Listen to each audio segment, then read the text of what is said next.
Guys, let's do some latest transfer updates concerning Thomas Partey, Ayew, Tariq Lampey, amongst many others. But before we jump into it, don't forget to like, subscribe, and also turn on notifications. My name is Adam. You're watching SportsCornerGH. Quickly, let's jump into it. Let's begin with a trending video of Thomas Partey. His parents were with him in the stadium when Arsenal beat Newcastle by 1-0. And this video is making rounds. Guys, let's check out the video together. Thomas, can I have the t-shirt? Somebody else. Okay, no problem. Salam alaikum.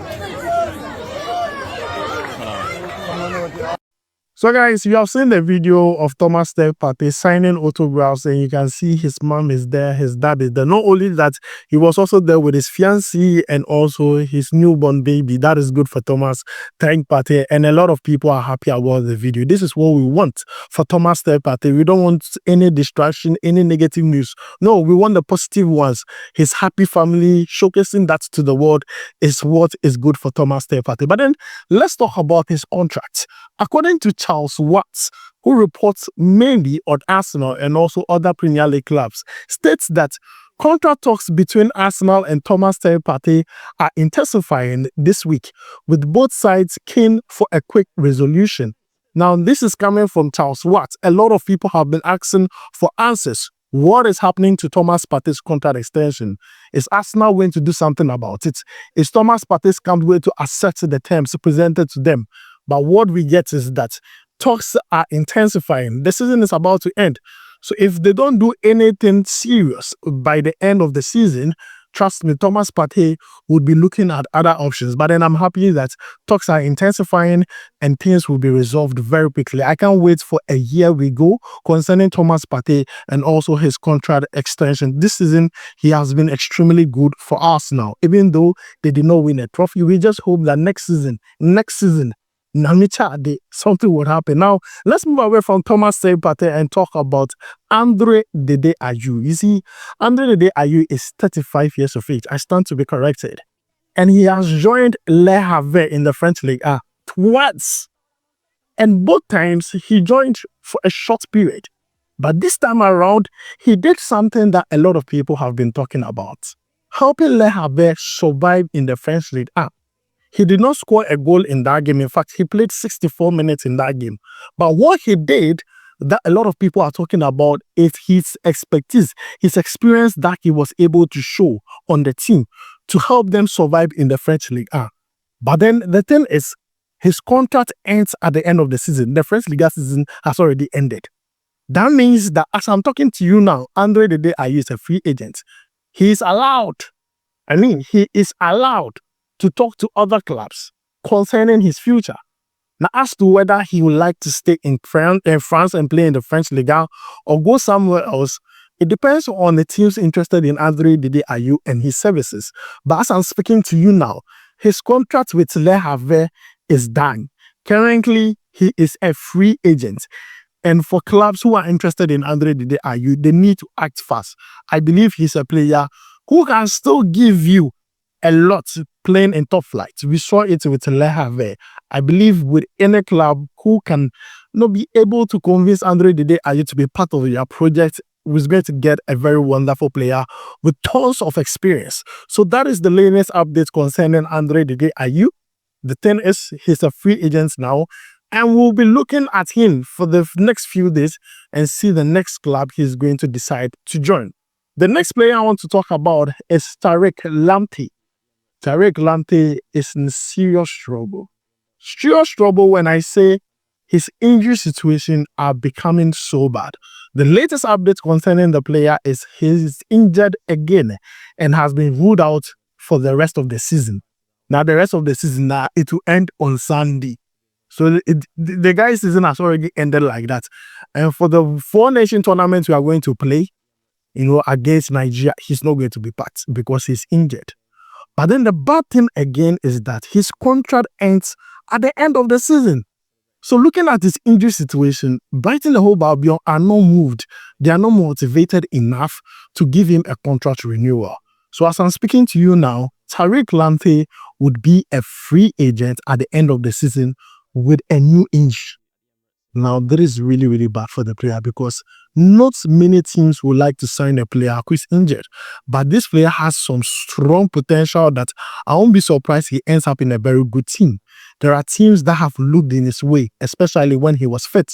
Sporting CP, Ajax, Tottenham. I won't be surprised if he ends up in one of those teams, and those teams are patient with him to regain his full fitness. But currently, he is in deep trouble. He's injured and he's also out of in contract. So very soon, at the end of the season, he will also become a free agent. I'm talking about Tariq Lampey. So guys, that is the update with him. Now let's move away from that and talk about Ibrahim Osman, who was on loan at Feyenoord. At Feyenoord, he scored 3 goals and gave 3 assists in 22 appearances for the club. What we are hearing is that he's going to return back to his mother club, which is Brighton and Hove Albion, with whom he has a contract with until June 30th, 2029. Now, this is a player with strong potential. He's a very good player, but when he got signed from Nordirland, a lot of people felt like he was just going to walk straight into the team. That did not happen. Brighton and Hove Albion decided to send him somewhere else to get regular playing time so that they can see his development. But the good thing is that he has developed really, really well, under my own opinion. And I just believe that it's just a matter of time, then he breaks into the Brighton and Hove Albion setup.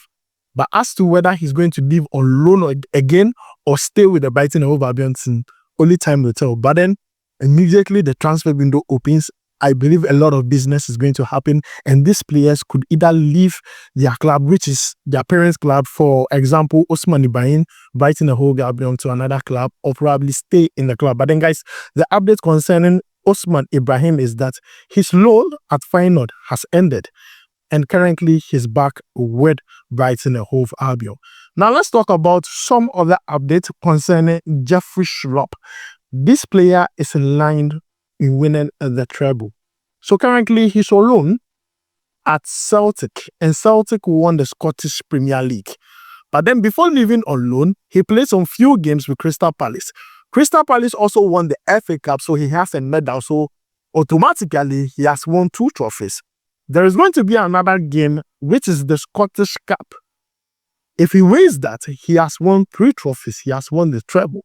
So I'm happy for the player, and the player is still on loan. As to whether Celtic would decide to keep him or let him go back to his parents' club, it's just a matter of time. He's also on loan, and his loan spell is going to end at the end of the season. Lastly, let's talk about Antoine Griezmann and the game he's going to play today against Manchester City. Everybody's talking about Semenyo, that he should do wonders, especially the rival fans. I'm talking about Newcastle, Chelsea. They're all talking about Semenyo. Meaning, if Man City loses or draws against Bournemouth, their chances of playing UCL is over, or probably slim, because currently they have 1 game in hand, which they are going to play today. The rest of the games are going to be played on Sunday. So it is paramount that Manchester City beats Bournemouth. Other than that, the chances of playing the UCL would be in danger. But also, Semenyo is being relied on a lot by rival clubs. A lot of clubs believe that Semenyo can bring them success and punish Manchester City. So guys, this is one to look out for. It's going to be played today after the game. I'll come here with some updates concerning the game and also my own reaction concerning the performance from Antoine Griezmann. But before we end everything, let me ask you this very, very quickly. Should Andre Ayew still play in top flight football? I mean, a lot of people are with this argument that Andre Ayew is too old, 35 years there. Go to Saudi Arabia and enjoy a man, which he has played before. But then the question is, should he still play in top flight, like the Europe's top 5 league? That is the English Premier League, the French Ligue 1, the German Bundesliga, the Spanish La Liga. Should he still? That's my question. Let me know your answers down below in the comments. Thanks for joining me. My name is Sadem. I'll make sure to see you in the next one. Charlie, we go vibe.